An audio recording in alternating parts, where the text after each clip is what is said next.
등 뒤에서 바람이 붑니다.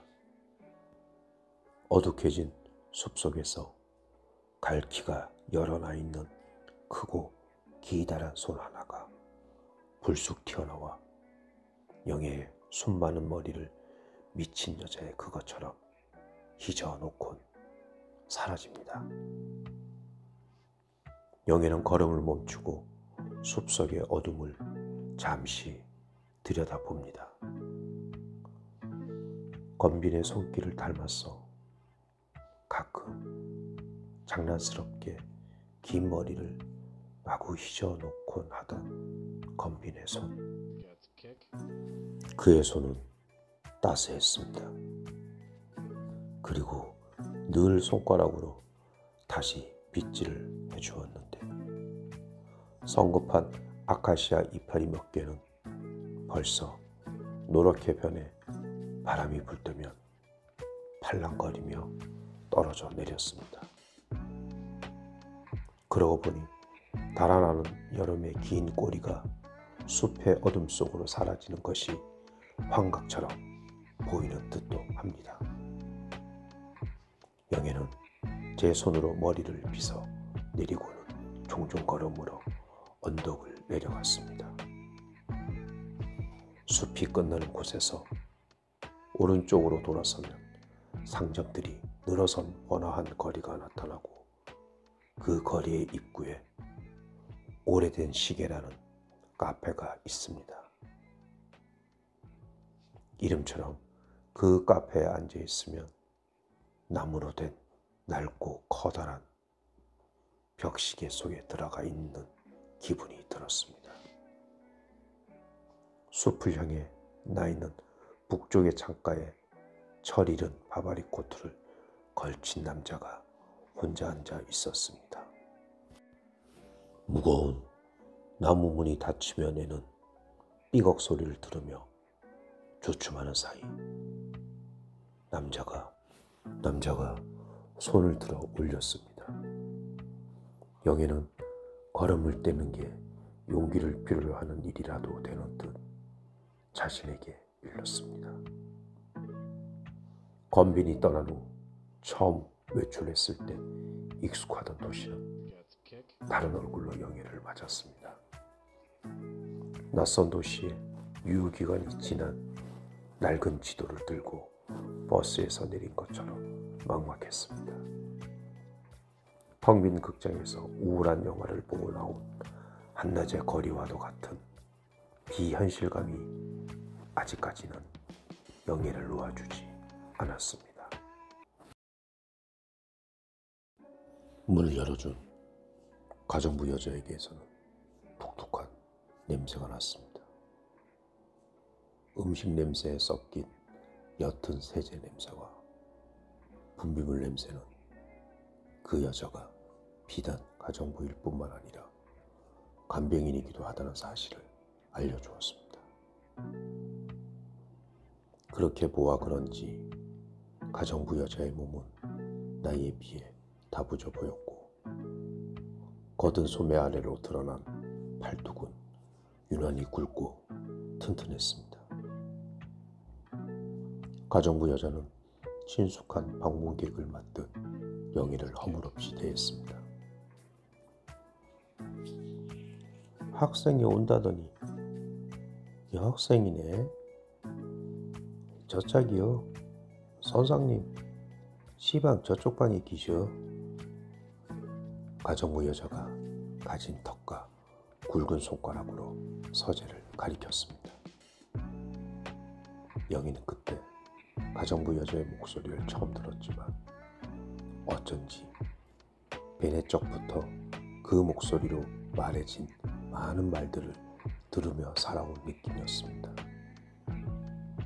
영희는 가정부 여자가 가리킨 쪽으로 걸어갔습니다.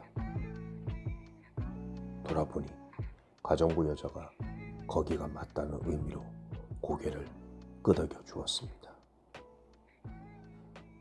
영애는 서재문을 놓고 하고 잠시 기다렸습니다. 가운데 손가락 마디에 나무의 촉감이 닿는 순간 영애의 마음은 차분히 가라앉았습니다. 목재문에서 울린 작은 노크 소리는 영애가 이미 돌이킬 수 없는 지점까지 왔음을 알려주었습니다. 안에서는 아무 응답이 없었습니다. 영애는 손잡이를 돌렸습니다. 자줏빛 벨벳을 씌운 길쭉한 손잡이는 지나치게 보드라워 이물스러웠습니다. 선생님은 서전에 없었습니다. 가정부가 잠깐 화장실 간 사이 외출을 하였습니다. 가정부는 영애에게 사과를 하였습니다. 영애는 가정부를 바라보며 친근한 미소를 지었습니다.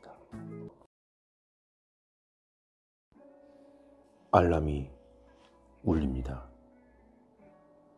어둠 속 다급하게 깜빡이는 핸드폰 불빛은 영애가 하루를 시작하는데 꼭 필요한 경보와 같습니다. 아침마다 그 작은 재난을 향해 손을 뻗는 영애의 모습은 한밤중 폭우를 만나 해변으로 쓸려온 이방인을 떠올리게 합니다. 영애가 머리맡을 더듬어 불빛을 움켜쥡니다. 손가락 사이로 푸른 빛이 새어나옵니다. 영애는 핸드폰을 쥔 채 죽은 듯 엎드려 있습니다. 누군가가 그 모습을 본다면 이제 막 출동하려 한 손을 들고 있는 슈퍼맨 같아 말할지 모릅니다.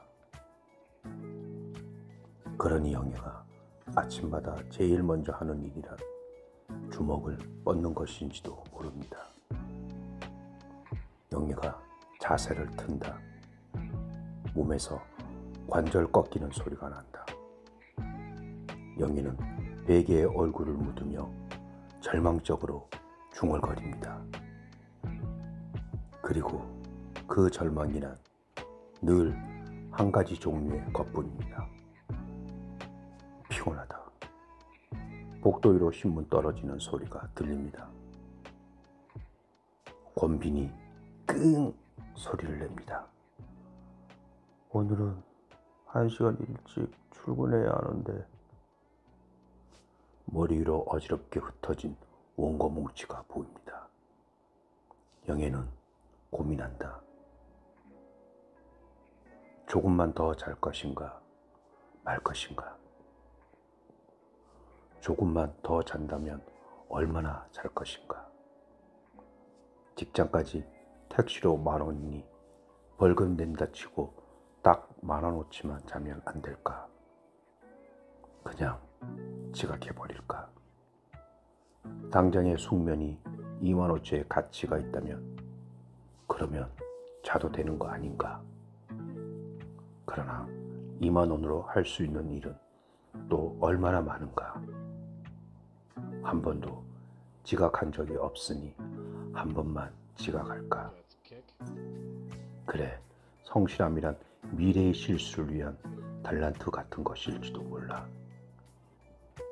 벌금은 또 다른 의미의 허락 같은 거니까. 그저 조금 미안해하는 신용을 하면 되는 건지도 모릅니다.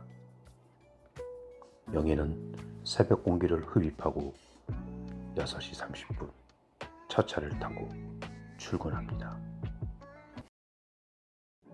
엄마가 찾아온 건 내가 묵고로 이사한 지 한 달 뒤의 일이었습니다. 엄마는 현관에 쌓여있는 재활용 쓰레기들을 뒤적거리다가 신발을 벗고 안으로 들어왔습니다. 그러고는 가지고 온 상자에서 양파즙과 사과즙을 꺼내 냉장고 야채칸에 차곡차곡 넣었습니다.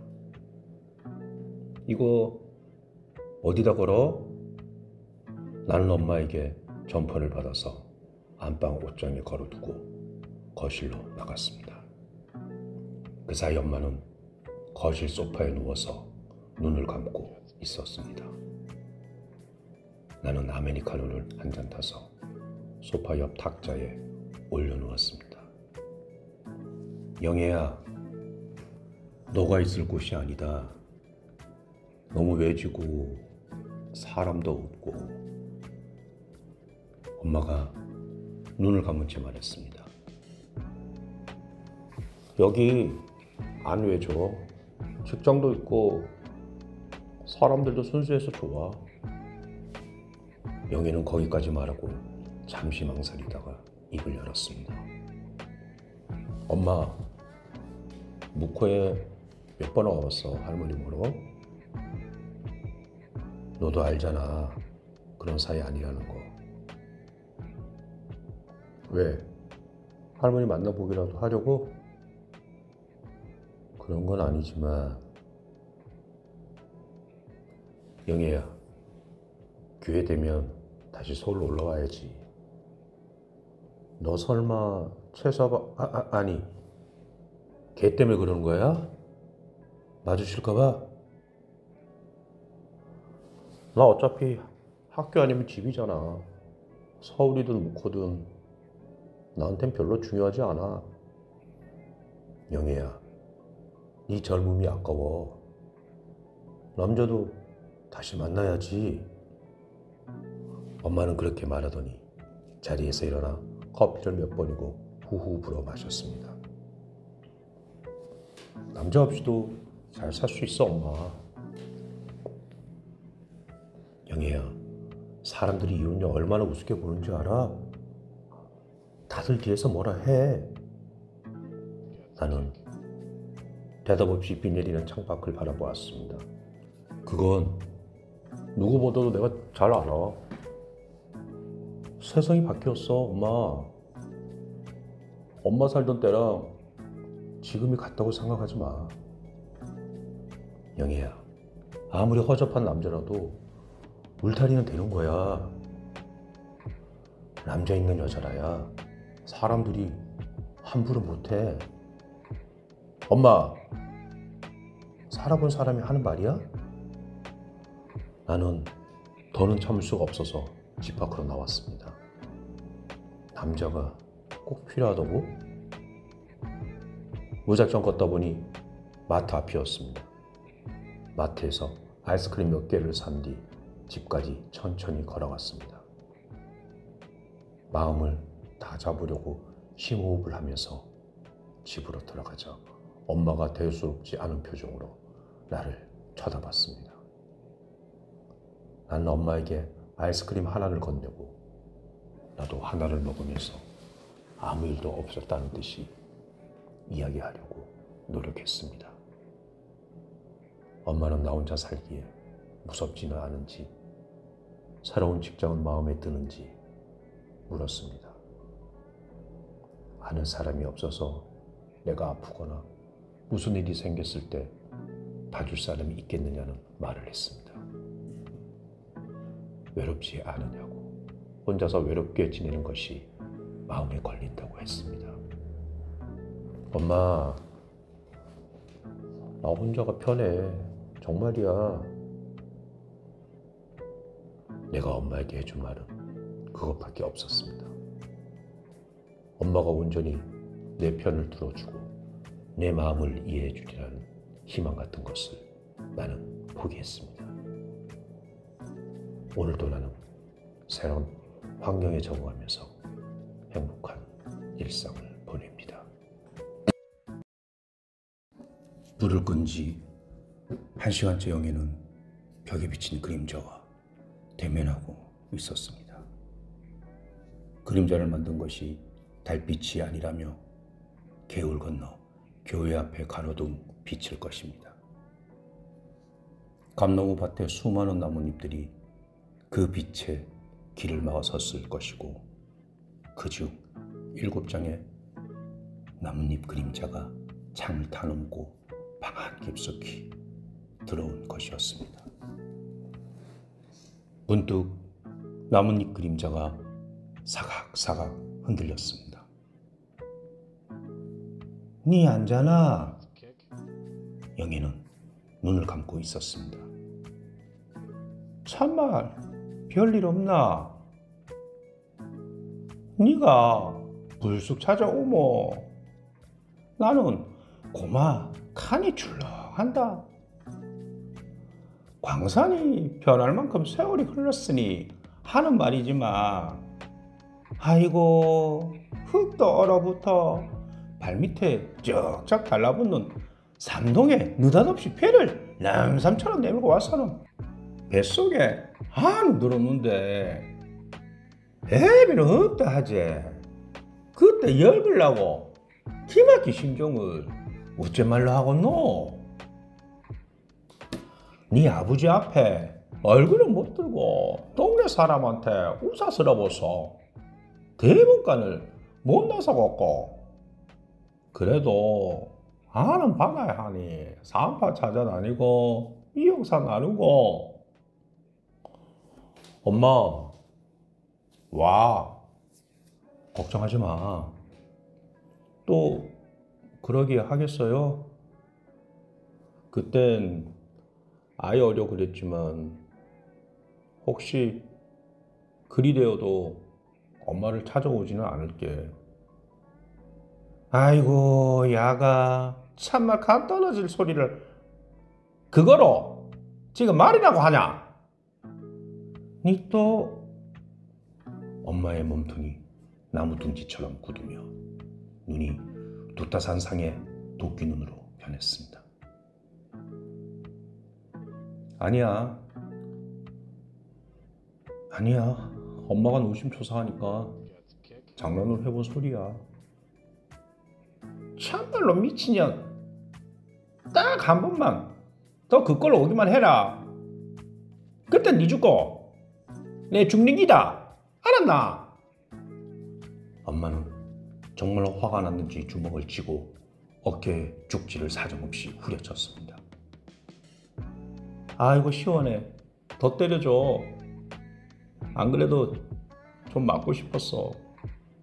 영희는 집처럼 허전한 늙은 엄마의 허리를 안고 어리광을 부리려 들었습니다. 나라마 지랄 같은 년. 엄마는 영희의 두 팔을 떼어냈습니다. 영희는 히히 웃으며 다시 엄마를 끌어안았습니다.